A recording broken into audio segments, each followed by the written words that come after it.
Occasion ఏదైనా, location ఎక్కడైనా తెలుగువారి వేడుక అంటే ఆలివ్ మిఠాయి ఉండాల్సిందే. సార్ అందరూ కూడా ఏమంటున్నారంటే, ఈ అటాక్స్‌లో డైరెక్ట్‌గా రఫేల్ యుద్ధ విమానాలు పార్టిసిపేట్ చేశాయి అంటున్నారు. అసలు హ్మ్. ఏంటి సార్ ఈ రఫేల్ స్పెషాలిటీ ఏంటి?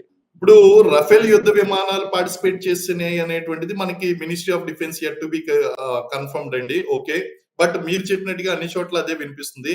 రఫేల్ యొక్క స్పెషాలిటీ ఏంటి అంటే అండి, అది కేవలం బోర్డర్ నుంచి ఫైర్ చేయడం మాత్రమే కాదు, అవసరమైతే శత్రు స్థావరాల వైపు వెళ్ళినా సరే, వాటి యొక్క రాడార్స్ పసిగట్టలేవండి. అది గంటకి 2999 కిలోమీటర్ల స్పీడ్‌తో ప్రయాణిస్తాయి. అంటే రాడార్లు కూడా వాటిని పసిగట్టడం చాలా కష్టంగా ఉంటుంది. వాటి యొక్క మెన్యూరబిలిటీ అనేటువంటిది చాలా స్ట్రాంగ్‌గా ఉంటుందండి. కాబట్టి ఇవి ఫస్ట్ శత్రువుల యొక్క రాడార్లకు అందవు. రెండోది ఇక్కడ సోఫిస్టికేటెడ్ మిసైల్స్ లాంచ్ చేయడానికి చాలా అవకాశం ఉందండి రఫైల్స్ నుంచి. ఈవెన్ న్యూక్స్ కూడా మనం చేయొచ్చు. కాబట్టి రఫేల్ అనేటువంటిది ఒక రకంగా చెప్పాలంటే బీభత్సాన్ని సృష్టించేటువంటి కొలాటరల్ డ్యామేజ్ చేసేటువంటి ఫైటర్ జెట్ విమానాలండి. అది ఇది ఈ రోజు మనం ఫ్రాన్స్ నుంచి మనం తెచ్చుకోవడం అనేటువంటిది జరిగింది. ఇవి వీటి ద్వారానే జరిగింది ఈ అటాక్ అనేటువంటిది వినవస్తున్నటువంటిది యట్ టు బి కన్ఫర్మ్డ్ అండి. ఓకే. ఇది ఎంత దూరం వరకు ప్రయాణించే ఛాన్స్? అంటే మీరు చెప్పినట్టుగా కొన్ని నిమిషాల వ్యవధిలోనే వందల కిలోమీటర్లకు వెళ్తుంది. గంటకు అవును. దాదాపు 3000 కిలోమీటర్ల వేగంతో వెళ్తుంది అంటున్నారు. అంటే ఇది అవునండి. ఎగ్జాక్ట్‌గా చూస్తే ఏ ఎయిర్ బేస్ నుంచి పాకిస్తాన్ భూభాగంలోకి అంటే గగనతలంలోకి వెళ్ళుండొచ్చు. లేదంటే మన బోర్డర్ నుంచే ఇది ఆహ్, ఫ ఏదైతే మిసైల్స్‌ని లాంచ్ చేసి ఉండొచ్చా? మనకి ఫస్ట్ ఆఫ్ ఆల్ ఈ ఎగ్జాక్ట్‌గా ఏం జరిగిందనేటువంటిది మనకి yet to be ministry of defence వాళ్ళే చేయాలండి.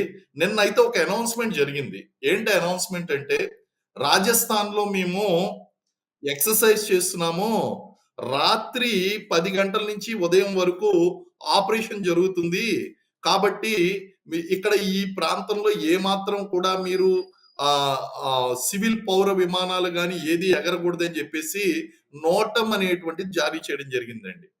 నిన్న ఇది అఫీషియల్‌గా మినిస్ట్రీ ఆఫ్ డిఫెన్స్ చెప్పింది. మేము ఇక్కడ ఎక్సర్‌సైజ్ చేస్తున్నాము అని జెప్పి. ఆ ఎక్సర్‌సైజ్‌లో మన విమానాలన్నీ కూడా యుద్ధ విమానాలన్నీ కూడా పాల్గొన్నాయండి. అయితే ఎక్సర్‌సైజ్ చేస్తున్నాం అనేటువంటి పేరుతో అది గాల్లో లేచినటువంటి విమానాలు అక్కడి నుంచి డైరెక్ట్‌గా వాళ్ళు వదిలేటువంటి అవకాశం ఉంది మిసైల్స్. అలాగే శత్రు స్థావరాల వైపు కూడా వెళ్లి దూసుకు వెళ్ళేటువంటి అవకాశం కూడా ఉందండి. అది యట్ టు బి కన్ఫర్మ్డ్ అండి. ఇప్పుడు మనం ఏమి కూడా ఖచ్చితంగా చెప్పడానికి లేదు. There are both the possibilities are there. Most probably ఇది గాల్లోకి లేచి అక్కడి నుంచి వదిలేటువంటి అవకాశాలు ఎక్కువగా కనిపిస్తున్నాయి. అండ్ వాళ్ళ యొక్క ఎయిర్ లైన్ ఏదైతే ఉందో దాన్ని క్రాస్ చేసేటువంటి కేపబిలిటీ కూడా ఉందండి.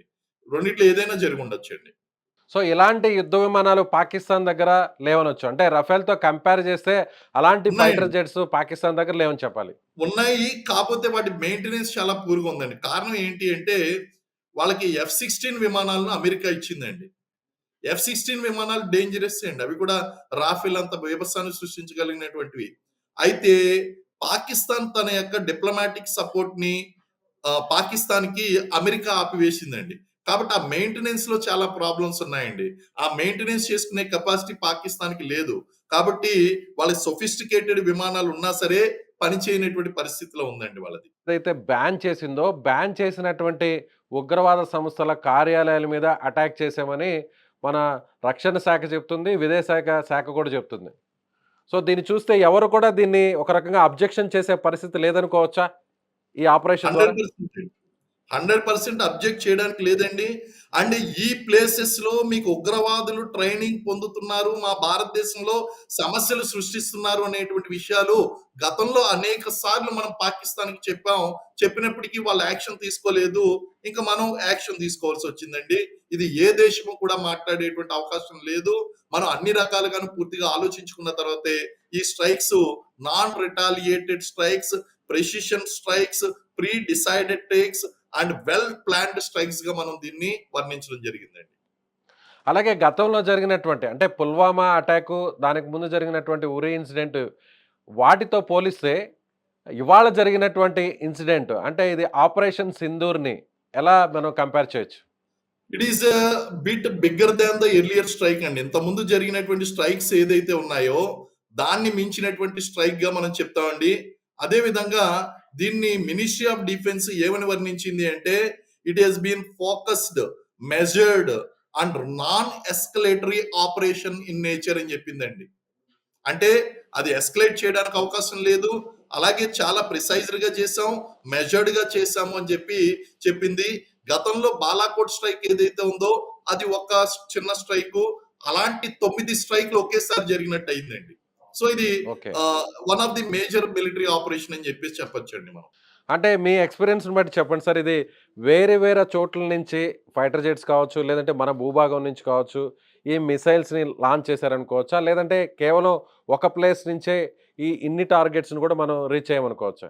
వేరే వేరే ప్లేసెస్ నుంచి వెళ్ళడానికి ఛాన్సెస్ ఉన్నదండి. ఒకే ప్లేసెస్ కన్నా ద ఫీజిబిలిటీ వేరియస్ ప్లేసెస్ నుంచి లాంచ్ చేస్తేనే అంత ఈజీగా. ఎందుకంటే టార్గెట్ అనేటువంటిది పాక్ ఆక్యుపైడ్ కాశ్మీర్ నుంచి ఇటు పంజాబ్, పాకిస్తాన్ బోర్డర్ వరకు విస్తరించి ఉందండి.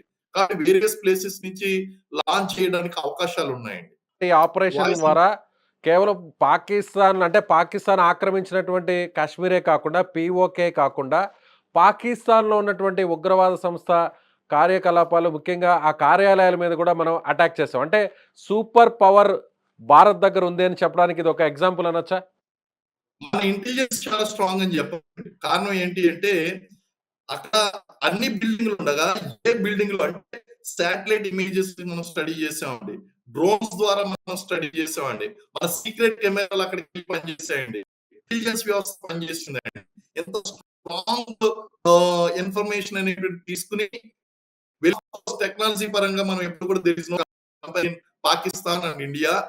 ఆబ్వియస్లీ అండి హైలీ మోటివేటెడ్ సోల్జర్స్ అనేటువంటి వాళ్ళు మన దగ్గర ఉన్నారు. హైలీ మోటివేటెడ్ సోఫిస్టికేటెడ్ టెక్నాలజీ ఉంది. దీనికి సపోర్ట్ చేసింది ఏంటి అంటే మన ఇంటెలిజెన్స్ వ్యవస్థ. అందుకే మనం టార్గెట్ అంత లక్ష్యం పెట్టుకుని ఛేదించడం జరిగిందండి.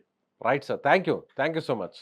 సో ఇది మేజర్ థ్యాంక్ యూ. శ్రీనివాసరావు గారు చెప్తున్నట్టుగా అనుకున్న లక్ష్యాలను, నిర్దేశించుకున్నటువంటి టార్గెట్స్‌ను చాలా క్లోజ్‌గా వెళ్లి మరి మనం ఆ టార్గెట్స్‌ని రీచ్ అయ్యాం. అక్కడ బ్లాస్ట్ చేయగలిగాం. ఏదైతే టెర్రరిస్ట్ క్యాంప్స్ ఉన్నాయో, అలాగే ఆఫీసెస్ ఉన్నాయో వాటిని చాలా క్లోజ్‌గా వెళ్లి మనం రీచ్ అయ్యాం. అక్కడ బ్లాస్ట్ చేసాం. దానివల్ల ఈ ఆపరేషన్ సక్సెస్‌ఫుల్‌గా పూర్తయింది అనేది మన ఇంటెలిజెన్స్ వ్యవస్థకున్నటువంటి బలం ఏ పాటిదో ఈ ఆపరేషన్ ద్వారా అందరికి కూడా చాటి చెప్పామని అంటున్నారు.